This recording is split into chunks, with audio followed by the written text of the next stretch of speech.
আজকে হজ করতে যেতে পারতেছে না সাধারণ মানুষ, তার দায় হলো বিশ্ব ব্যবস্থা। আর এই বিশ্ব ব্যবস্থা চলতেছে জাতিরাষ্ট্রের নাম দিয়ে, যেখানে ভৌগোলিক কী করা হয়েছে, বেড়া নির্মাণ করা হয়েছে। এই ভৌগোলিক বেড়াগুলো একদিন কী করা হবে, ইনশাল্লাহ নস্যাৎ করা হবে, ভৌগোলিক বেড়া থাকবে না। আপনারা হিম্মত করুন, যে সমস্ত মেয়েদের ছেলেদের বয়স 30-এর মধ্যে রয়েছে বা 20-এর কাছাকাছি, 20 বা 25 বা আরও কম, ইনশাল্লাহ একটা সময় তারা যখন বড় হবে, বয়স্ক হবে, ইনশাল্লাহ বা পরবর্তী সময়ে ইনশাল্লাহ তারা এই বেড়াকে ভেঙে, জাতিদের বেড়া থাকবে না, দুনিয়াতে ইসলামের জয় জায়গা শুরু হবে। তখন আমরা এইভাবে আমরা ইনশাল্লাহ সফর করে একদম উন্মুক্ত দুনিয়াতে, বেড়ায় জাতিবাদের বেড়াবিহীন দুনিয়াতে, হ্যাঁ, আমরা ইনশাল্লাহ হজ করবো ইনশাল্লাহ। যেখানে পাসপোর্ট লাগবে না, ইমিগ্রেশন লাগবে না, যেখানে কোনো রকমের বাধা যেখানে থাকবে না ইনশাল্লাহ। এইভাবে ইনশাল্লাহ একটা দুনিয়া, ইসলামের খেলাফত একটা দুনিয়া তৈরির প্রেক্ষাপট শুরু হোক, এটা আমরা চাই। সেশনে আমরা হজ সম্পর্কে আলোচনা করেছিলাম। আপনারা আলোচনাগুলো শুধু এক কান দিয়ে শুনে আরেক কান দিয়ে বিদায় দিলে হবে না, এগুলোকে আত্মস্থ করতে হবে। আপনারা আমাদের আল কোরআন দার্সের যে পেজ আছে, আল কোরআন দার্সের পেজে আবার বারবার এই আলোচনাগুলো শুনবেন এবং এগুলোকে লিখিত আকারে আপনারা আপনাদের বিভিন্ন দাওয়াতি সার্কেলে প্রচার করবেন। আপনাদের যদি কারো যদি আইডি থেকে সে আইডিতে দিবেন। আপনারা এই হজের মৌসুমে আপনারা একটা আধ্যাত্মিক একটা পরিবেশকে আপনারা কায়েম করার চেষ্টা করবেন। আজকে আমি আলোচনা করব কোরবানির আয়াতগুলো সম্পর্কে। এর মাঝে একটা কথা আমি বলতে চাই আপনাদেরকে, সেটা হলো আমাদের এই যে আয়োজন, আমাদের এই ইভেন্টটা শুধু একতরফা কথা বলা না, এটা হলো কথার পাশাপাশি, আলোচনার পাশাপাশি একটা প্রশিক্ষণ। সেই হিসেবে আমরা আল কোরআন দার্সের ছেলেদেরকে বলি, মেয়েদেরকে বলি, তারা যেন বিষয়ভিত্তিক যে আয়াতগুলো আমরা আলোচনা করে থাকি, এগুলো যেন তারা মুখস্থ করে নিয়ে আসেন। এখানে আলহামদুলিল্লাহ আমাদের কিছু মেয়েরা আয়াত মুখস্থ করেছেন। আনিকা 8টি আয়াত মুখস্থ করেছেন, ফাতেমা তৈবা 5টি আয়াত, ফাতেমা নিজাম 4টি আয়াত, ফারিহা 5টি, সঈদা আয়েশা 3টি, নূর 3টা, আফরা 3টা, ইবা 3টি আয়াত, উম্মুল জান্নাতুল মাওয়া 2টো এবং আকলিমা 2টি আয়াত মুখস্থ করেছেন। বাকি ইলহাক এবং আখওয়াতের বোনেরা এক আয়াত মুখস্থ করবে, এক আয়াত করে মুখস্থ করানো হয়েছে। তো যারা মুখস্থ করেছে, 8টি আয়াত মুখস্থ যে করেছে, তিনি কমপক্ষে কত পুরস্কার দিব, 500 নাকি 1000? হ্যাঁ, 8 আয়াত তো, হ্যাঁ আচ্ছা, 8 আয়াত মুখস্থ যিনি করেছেন তিনি 1000 টাকা পুরস্কার পাবেন ইনশাআল্লাহ আজিজ। আর 5টি আয়াত মুখস্থ যিনি করেছেন তিনি 500 টাকা পাবেন। আর 3 এবং 4 আয়াত যারা মুখস্থ করেছেন তারা 300 টাকা করে পাবেন। 2টি আয়াত মুখস্থ যারা করেছেন তারা 100 টাকা করে হাতিয়ে পাবেন, পুরস্কার পাবেন ইনশাআল্লাহ আজিজ। ইনশাআল্লাহ এটা আখওয়াতের মাধ্যমে, আমাদের যিনি দায়িত্বশীল আছেন উম্মা আয়েশার মাধ্যমে ইনশাআল্লাহ এটা দিয়ে দেওয়া হবে ইনশাআল্লাহ। এটা এখন তো আমাদের আল কোরআন দার্সের পক্ষ থেকে এটা জাস্ট উৎসাহ দেওয়া, আর কিছু না। আল্লাহ জমিনে আল্লাহ দিন কায়েম করতে হলে আমাদের নরনারীদেরকে, ছেলেদেরকে, মেয়েদেরকে কোরআন ধারণ করতে হবে, কোরআন ধারণ করতে হবে। কোরআন দিয়ে আমাদের লড়াই শুরু হবে ইনশাআল্লাহ আজিজ। আমি আশা করব গত সেশনে, গত আলোচনায় আমি হজের যে আয়াতগুলো তুলে ধরেছি, আপনারা এগুলো ভালোভাবে এগুলো নিজেরা আত্মস্থ করবেন, নিজেরা ভালো করে এগুলো আপনারা শিখে নেওয়ার চেষ্টা করবেন, এগুলো আবার বোঝার চেষ্টা করবেন, এভাবে আপনারা দাওয়াত দিবেন। একটা কথা আমি বলেছি গতবারে, এবং সেটা আমি লাগাতার প্রত্যেকটা আরবি আমার খুতবাতেও বলে আসতেছি, আবারও আপনাদেরকে বলছি, এবং গত সেশনে আপনাদেরকে বলছিলাম, সেটা হলো হজ শুধু যারা হাজি তাদের মৌসুম না। আবার বলতেছি, যারা হজে যাবে, হজটা শুধু তাদের জন্য হজের মৌসুমটা না। যারা হজে যেতে পারবে না তাদের জন্য কিন্তু এটা হজের মৌসুমটা। এই যে জুলকদ, জুলহজ, মুহররম এবং শাওয়াল মাস, এই 4 মাস এই হজের মাস, এই মাসগুলোতে ইবাদত করার ফজিলত আলাদা রয়েছে, ফজিলত। হ্যাঁ, এগুলো অন্য মাসের ইবাদতের চেয়ে এই মাসগুলোতে ইবাদত করার ফজিলত ভিন্ন, এবং অন্য মাসে পাপ করার চেয়ে এই মাসগুলোতে পাপ করার জঘন্যতাটাও কিন্তু একটু, মাত্রাও কিন্তু জঘন্য হিসেবে আল্লাহর কাছে ধৈর্য ধরা হবে। বিশেষ করে আমি যেটা বলতে চেয়েছিলাম সেটা হলো, একটা হচ্ছে spirit of the Hajj, basic spirit of the Hajj, হজের মূল চেতনা। আরটা হলো হজের এক্সপ্রেশন, হজের বিভিন্ন মানাসিক, হ্যাঁ, ওমরা করা, জিয়ারাত করা, লাব্বাইক বলা, এহরাম পড়া, তালবিয়া করা, মেনাতে যাওয়া, সফা যাওয়া, মারওয়াতে যাওয়া, মুজদালিফা যাওয়া, আরফাতে যাওয়া, ইত্যাদি ইত্যাদি ইত্যাদি ইত্যাদি হচ্ছে হজের বিভিন্ন এক্সপ্রেশন, হজের বিভিন্ন বিধান, এগুলো হজের বিভিন্ন ট্যাবু। হ্যাঁ, কিন্তু আরেকটা হচ্ছে হজের স্পিরিট। হজের যে স্পিরিট, হজের স্পিরিটটা হচ্ছে মূল জিনিস। যে সমস্ত লোকেরা হজের বিধানকে বাস্তবায়ন করে, এদের মধ্যে অনেকে ঘুষ খায়, হারান টাকা দিয়ে যাচ্ছে, অনেকের মধ্যে এখলাস নেই, তার চেয়ে যে সমস্ত গরিব মানুষ, গরিব ছেলে মেয়ে হজে যেতে পারেনি কিন্তু তাদের মধ্যে ইব্রাহিমের চেতনা আছে, ইব্রাহিমের তৌহিদের চেতনা আছে, তাগুতের বিরুদ্ধে তাদের বিদ্রোহ আছে এবং তারা স্যাক্রিফাইস করে তৌহিদের চেতনা শানিত মিলাদ ইব্রাহিমকে তারা বুঝে হজে যেতে পারে নাই, সেই জন্য তাদের মনে দুঃখ আছে। তাহলে ওই সমস্ত লোকের ফজিলত আল্লাহর কাছে তাদের চেয়ে বেশি, যারা হজে গিয়েছে তাদের চেয়ে বেশি হবে।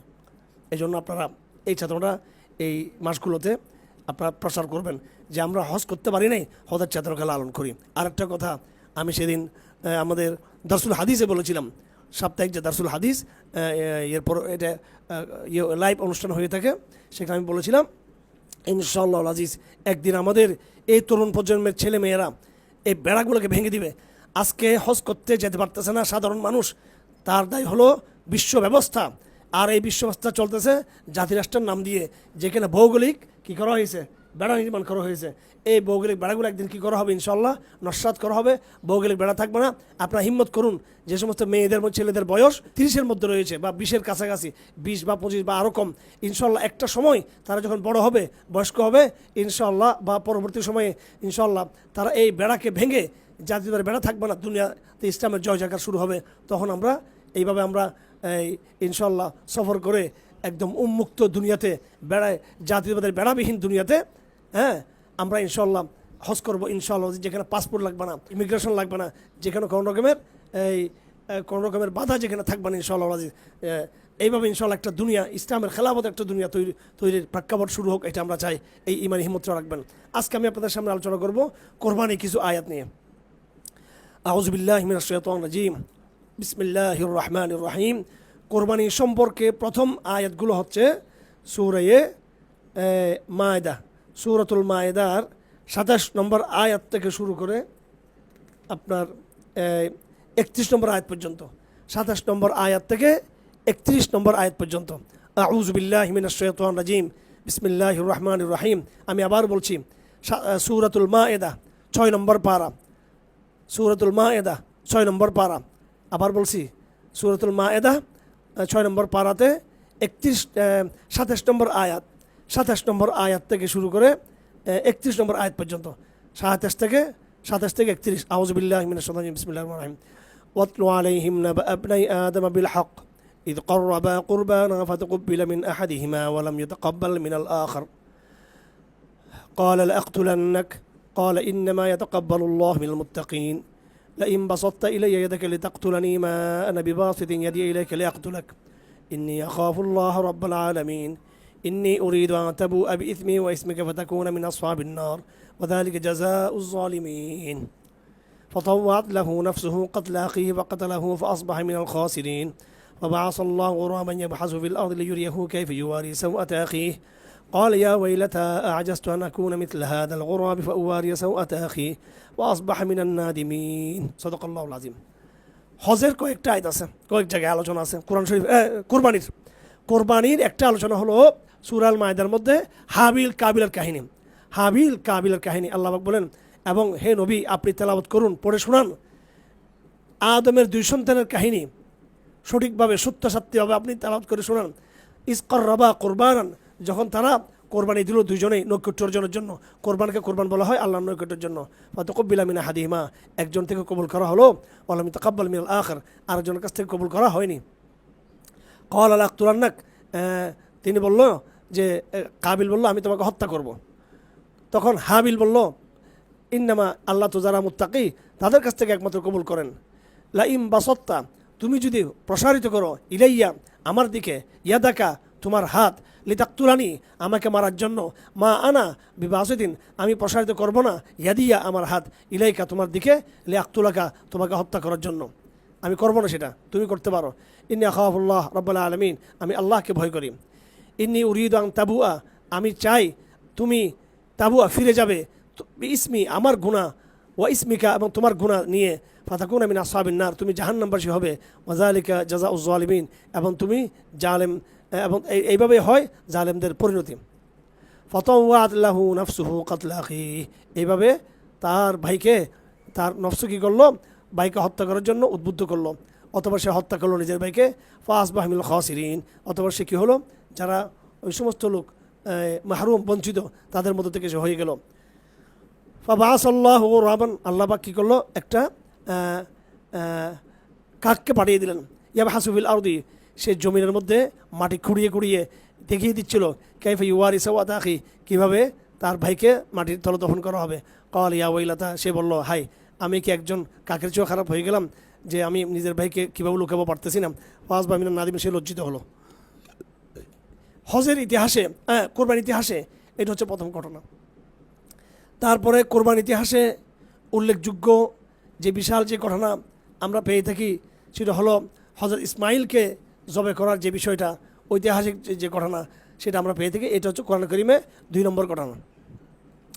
এই ঘটনা আমরা পাচ্ছি কোথায়? এটা আমরা পাচ্ছি সূরা আস-সাফাত।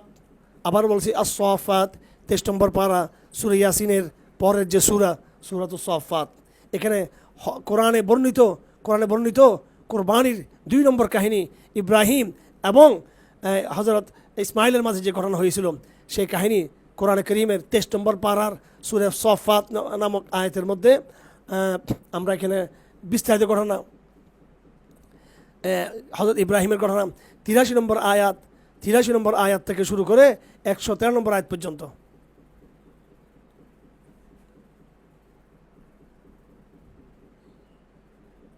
বা 107 নম্বর, পুরো এক পৃষ্ঠা।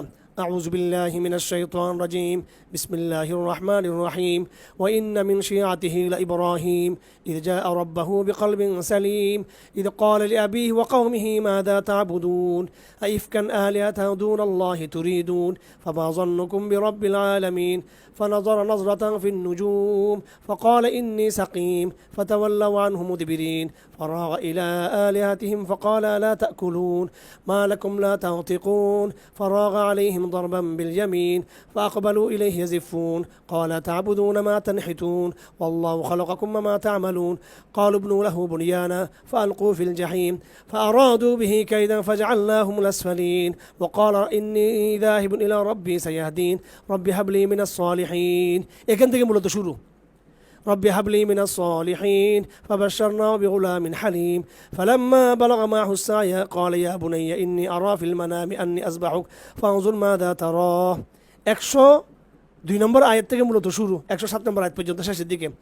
فلما بلغ معه السعي قال يا بني إني أرى في المنام أني أذبحك فانظر ماذا ترى قال يا أبت افعل ما تؤمر ستجدني إن شاء الله من الصابرين فلما أسلما وتله للجبين وناديناه أن يا إبراهيم قد صدقت الرؤيا إنا كذلك نجزي المحسنين إن هذا لهو البلاء المبين وفديناه بذبح عظيم وتركناه عليه في الآخرين سلام على إبراهيم كذلك نجزي المحسنين إنه من عبادنا المؤمنين। আল্লাহ পাক সুবহানাহু ওয়া তাআলা এখানে ইব্রাহিম আলাইহিস সালাম কাহিনী এখানে বলছেন। আল্লাহ পাক বিস্তারিত আপনারা দেখে নেবেন। আমার গলাতে একটু চাপ পড়তেছে বিধায় আমি আর এখানে করতেছি না, আপনারা বিস্তারিত এটা দেখে নেবেন। বিশেষ করে এই আয়াতগুলোতে, আচ্ছা আমি তার তর্জমাটা বলি, আপনারা খেয়াল করেন। ওয়া ইন্না মিন শিআতিহি লা ইব্রাহিম ইয জাআ রাব্বাহু বিকলবিন সালিম। হযরত ইব্রাহিমের কথা বলতেছেন। আল্লাহ পাক তাকে একটা কি দিয়েছিলেন? একটা কলব সালিম দিয়েছিলেন, যে অন্তরের মধ্যে কোনো বিদ্বেষ এবং কুফর ছিল না এবং সহজতা, নম্রতা, ভদ্রতা ছিল। ওয়াইন্না মিন শিআতি, অর্থাৎ নূহ আলাইহিস সালামের ঘটনা এবং অন্য নবীদের ঘটনার ধারাবাহিকতায় আল্লাহ ইব্রাহিমের কথা নিয়ে আসছেন এখানে। তিনি বললেন তার জাতিকে, তার পিতাকে, মা যা তা'বুদুন, তোমরা কিসের অনুসরণ করো, আনুগত্য করো, দাসত্ব করো। আইফকান আলিহাতান দুনাল্লাহি তুরিদুন, তোমরা বানাওয়াট, এই সমস্ত রব তোমরা বানিয়েছো আল্লাহ ছাড়া, যেগুলো তোমরা ইচ্ছা করো। ফামা যান্নুকুম বিরাব্বিল আলামিন, তোমাদের রব সম্পর্কে তোমাদের কী ধারণা। ফানাযার নাযারাতান ফিন নুজুম, ইব্রাহিম আকাশের দিকে তাকালেন। ফাকাল ইন্নী সাকিম, তিনি বললেন আমি অসুস্থ, তোমরা বেড়াতে যাও, উৎসবে যাও, আমি যেতে পারবো না। ফাতাওয়াল্লা আনহু মুদবিরিন, ইব্রাহিম গেলেন না উৎসবে, তিনি ফিরে আসলেন।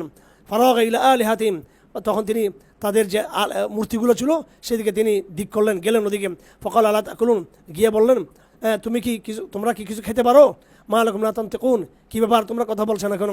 ফারাগা আলাইহিম দারবান বিল ইয়ামিন, তখন তিনি তাদেরকে ডান হাত দিয়ে তাদের উপরে আক্রমণ করলেন। ফাকবালু আলাইহি ইয়াজিফুন, বিকেলবেলা তারা ফিরে আসলো, তারা ইব্রাহিমের উপর ঝাঁপিয়ে পড়লো, গণপিটুনি দেওয়ার জন্য তারা চেষ্টা করলো। কলা, তো ইব্রাহিম পাল্টা প্রশ্ন করলেন, আর্গুমেন্ট করলেন, আতা'বুদুনা মা তানহিতুন, তোমরা এমন সমস্ত বস্তুর পূজা করো যে বস্তুগুলো তোমরা নিজেরা চেঁচে তৈরি করেছো, তৈরি করেছো। ওয়াল্লাহু খালাকুম মা তা'মালুন, আর আল্লাহ পাক তোমাদেরকে সৃষ্টি করেছেন এবং তোমরা যা বানিয়েছো সেগুলোকে আল্লাহ পাক সৃষ্টি করেছেন। ক্বালু ইবনু লাহু বুনিয়ানা, তারা বলল ইব্রাহিমের জন্য বিরাল অগ্নিকুণ্ড তৈরি করো। ফালকু ফিল জাহিম, আগুনের গর্তে তাকে ঢেলে দাও। ফাআরাদু বিকাইদান, তারা চক্রান্ত করতে ইচ্ছা করলো। ফাজআলনাহুম আসফালিন, আল্লাহ বলেন আমি তাদেরকে বরং নিচু করে দিলাম। ওয়াকাল, ইব্রাহিম তখন দুঃখে বলল আমি চলে যাব এই দেশ থেকে, আমি এখানে থাকবো না, আল্লাহ আমাকে হেদায়েত দিবেন। হে রব্বি হাবলি মিনাস সালিহিন, আপনি আমাকে এক সন্তান দান করুন। ফাবাশশারনাহু বিগুলামিন হালিম, তখন আল্লাহ পাক তাকে একজন এমন গোলাম দিলেন, এমন গোলাম মানে সন্তান, নেক সন্তান দিলেন যার মধ্যে ধৈর্যের গুণ রয়েছে, যিনি অত্যন্ত যার মধ্যে জ্ঞান এবং গম্ভীরতা রয়েছে। ফালাম্মা বালাগা মা'আস-সা'ই, সেই সন্তান যখন বালিগ হলো, ইব্রাহিম বললেন ইয়া বুনাইয়া, হে সন্তান, ইন্নী আরা ফিল মানাম, আমি কি তোমাকে দেখতে পাচ্ছি স্বপ্নে, আন্নী আযবাহুকা, যে আমি তোমাকে জবাই করতেছি, এখন তুমি দেখো কি করব। ক্বালা ইয়া আবাতি ফাল, সেই সন্তান নেক সন্তান বলল হে বাবা, তোমাকে আল্লাহ যা বলেছেন তা তুমি করো। সাতাজিদুনি ইনশাআল্লাহ মিনাস সাবিরিন, নিশ্চয়ই তুমি আমাকে পাবে ধৈর্যশীলদের মধ্যে। ফালাম্মা আসলামা, অতঃপর দুজন আল্লাহর নির্দেশে আত্মসমর্পণ করলেন এবং ওয়াতাল্লাহুল জাবিন, এবং কপালকে চিৎ করে হযরত ইব্রাহিম তাকে ফেললেন মাটিতে, নিজের সন্তানকে ছুরি চালানো শুরু করলেন। ওয়ানাদাইনা ইয়া ইব্রাহিম, আমি আকাশ থেকে জিবরিলের মাধ্যমে চিৎকার দিলাম, আওয়াজ দিলাম, হে ইব্রাহিম, না ঠিক আছে সাদাক্তা রুয়া, তুমি তোমার স্বপ্নকে বাস্তবায়ন করেছো, আল্লাহ আনুগত্য করেছো। সুবহানাল্লাহু আকবার, আল্লাহু আকবার, লা ইলাহা ইল্লাল্লাহ, আল্লাহু আকবার, আল্লাহু আকবার ওয়া লিল্লাহিল হামদ। সবাই আমরা বলি আল্লাহু আকবার, আল্লাহু আকবার, লা ইলাহা ইল্লাল্লাহ, আল্লাহু আকবার, আল্লাহু আকবার ওয়া লিল্লাহিল হামদ। ইন্না কাযালিকা নাজজিল মুহসিনিন, এইভাবে যারা সৎকর্ম করে আমি তাদেরকে এইভাবে প্রতিদান দিয়ে থাকি। ইন্না হাযা লাহুল বালাউল মুবিন, এটা মারাত্মক একটা বড় পরীক্ষা ছিল। ওয়া ফাদাইনা বিযিবহিন আযীম, আমি তাকে বড় একটা জন্তু দিয়ে আমি তাকে কি করেছি, তাকে বাঁচিয়ে নিয়েছি। তখন একটা ইব্রাহিম বিরাট এক দুম্বা নিয়ে আসছেন হযরত জিবরিল আলাইহিস সালাম, সেটা জবাই হয়ে গেল। এটা হচ্ছে কোরআনে বর্ণিত কোরবানির 2 নম্বর কাহিনী। এবার আমরা চলে যাব কোরআনে বর্ণিত কোরবানির সর্বশেষ কাহিনী, যেটা 3 নম্বর কাহিনী। আউযু বিল্লাহি মিনাশ শাইতানির রাজিম, বিসমিল্লাহির রহমানির রহিম। ইন্না আ'তাইনাকাল কাউসার ফাসাল্লি লিরাব্বিকা ওয়ানহার, ফাসাল্লি লিরাব্বিকা ওয়ানহার, ইন্না শানিকা হুয়াল আবতার। এটা হচ্ছে হযরত ইব্রাহিমের সন্তান ছিল, আমাদের নবীজির সন্তান ছিল। একের পর এক সন্তানরা, মুহাম্মদ সাল্লাল্লাহু আলাইহি ওয়াসাল্লামের সন্তান ইব্রাহিম বিন মুহাম্মদ, কাসিম বিন মুহাম্মদ, একের পর এক সন্তান যখন মৃত্যুবরণ করতেছে, তখন কেউ হুজুরকে বলতে লাগলেন যে এটা হচ্ছে লেস কাটা। আমাদের নবীকে নাউজুবিল্লাহ এইভাবে বলতেছে, আবতার বলতেছিল তারা, যে নির্বংশ। এটা একটা দোষের কথা যে তার সব সন্তান মরে যাচ্ছে, তখন এটা আক্ষেপের বিষয় ছিল। আল্লাহ পাক তাকে সন্তান দিয়েছেন, হে নবী, আমি তোমাকে কৌশল দান করেছি, নামাজ পড়ো, ফাসল্লি রব্বিকা, রবের জন্য নামাজ পড়ো, ওয়ানহার, কুরবানি করো, ইন্না শানিয়াকা, যারা তোমাকে গালি দেয় তারা হচ্ছে বড় নির্বংশ। এইবার আল্লাহ পাক সুবহানাহু ওয়া তাআলা আমাদের নবীজিকে সান্ত্বনা দিয়েছেন। তাহলে কোরআনে আমরা কোরবানির ইতিহাস পাইলাম 3টা জায়গায়। সূরা মাইদাতে পেলাম, আমরা সূরা সফাতে পেলাম, আমরা পেলাম সূরা কাউসারের মধ্যে। আর হজের আয়াতের সাথে সূরা হজের মধ্যে কোরবানির কিছু কথা আছে। এ হলো কোরবানির আয়াত। আমাদের বোনেরা, আপনাদের উদ্দেশ্যে বলতে চাই, আপনারা যারা তাহাজ্জুদের নামাজ পড়ার অভ্যাস আছে, আপনারা লম্বা তাহাজ্জুদের নামাজ পড়বেন এবং এই বিষয়ভিত্তিক আয়াতগুলো মুখস্থ করবেন। এইভাবে ইনশাআল্লাহ সাহাবাদের কথা আমরা দাঁড়াতে পারবো। আপনাদের সকলের প্রতি অনুরোধ থাকবে, যেভাবে আপনারা সূরা বাকারার, সূরা আল ইমরানের এবং সূরা হজের আয়াতগুলো মুখস্থ করেছেন হজের জন্য এবং করতেছেন, আপনারা হজের মৌসুমের আগে আপনারা কোরবানির যেহেতু মৌসুম, এই কোরবানির আয়াতগুলো আপনারা সকলে মুখস্থ করবেন। এটা আমরা আশা করি এটার মাধ্যমে আমাদের এই অনুষ্ঠানটা সফল হবে।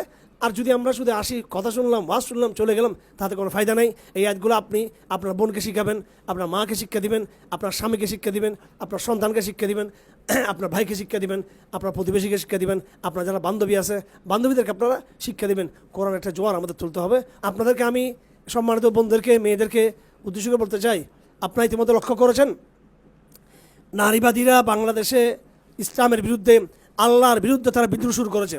আমি আপনাদেরকে আহ্বান করবো, এই বিদ্রোহীর বিরুদ্ধে আপনাদের একটা ভূমিকা থাকবে। আপনারা যদি আজকে যে আমরা মেয়েদের যে একটা অনুষ্ঠান করলাম, এইটা আমাদের জানানো দরকার। আমরা কোনো মেয়েদের ছবি তুলতে আমরা চাই না, মেয়েরা সামনে আসুক এটা চাই না। অনেকে প্রতিবাদের নামে কি করে, অনেকে প্রতিবাদের নামে আমাদের মেয়েরা বোরকা পরে, নেকাব পরে, বোরকা পরে ওনারা রাস্তায় নেমে কথা বলতেছেন। দেখেন, মেয়েদের চেহারা যেমন সতর, মেয়েদের কণ্ঠ কিন্তু সতর। এই জন্য আমাদের চেষ্টা করতে হবে আমাদের বোনরা, মেয়েরা যেন ওইভাবে প্রকাশ্যে যেন কথা না বলে, তাদের পক্ষ থেকে পুরুষরা কথা বলবেন। তবে তারা মাঠ পর্যায়ে আসতে হবে। মৌন জমায়েত করবেন, মৌন সমাবেশ, হ্যাঁ, মৌন সমাবেশ করবেন। কোনো মিছিলে এইভাবে গণহারে তারা আওয়াজ তুলবেন না। তারা দাঁড়াবেন, প্রেস ক্লাবে দাঁড়াতে পারেন, অথবা কোনো বিশেষ করে ইনডোর প্রোগ্রাম তারা করতে পারবেন। যেমন আমাদের যে ইনডোর প্রোগ্রাম, এই ইনডোর প্রোগ্রামের ছবি দেওয়া যাবে, মেয়েদের ছবি পিছন থেকে ছবি তোলানো হচ্ছে, পিছন থেকে ছবি তুলে দিবে, যেখানে কোনো মেয়েকে দেখানো যাবে না, জাস্ট দেখাবে যে একটা জমায়েত। এবার ইনডোর প্রোগ্রাম করে আমরা জানাবো যে মেয়েরা এই নারীবাদী যেই উগ্রতা, নারীবাদী খোদা বিদ্বেষ, নারীবাদী ইসলাম বিদ্বেষ, এটা মোকাবেলায় তারাও যে সোচ্চার আছে, এটা আমরা দেখাতে পারি।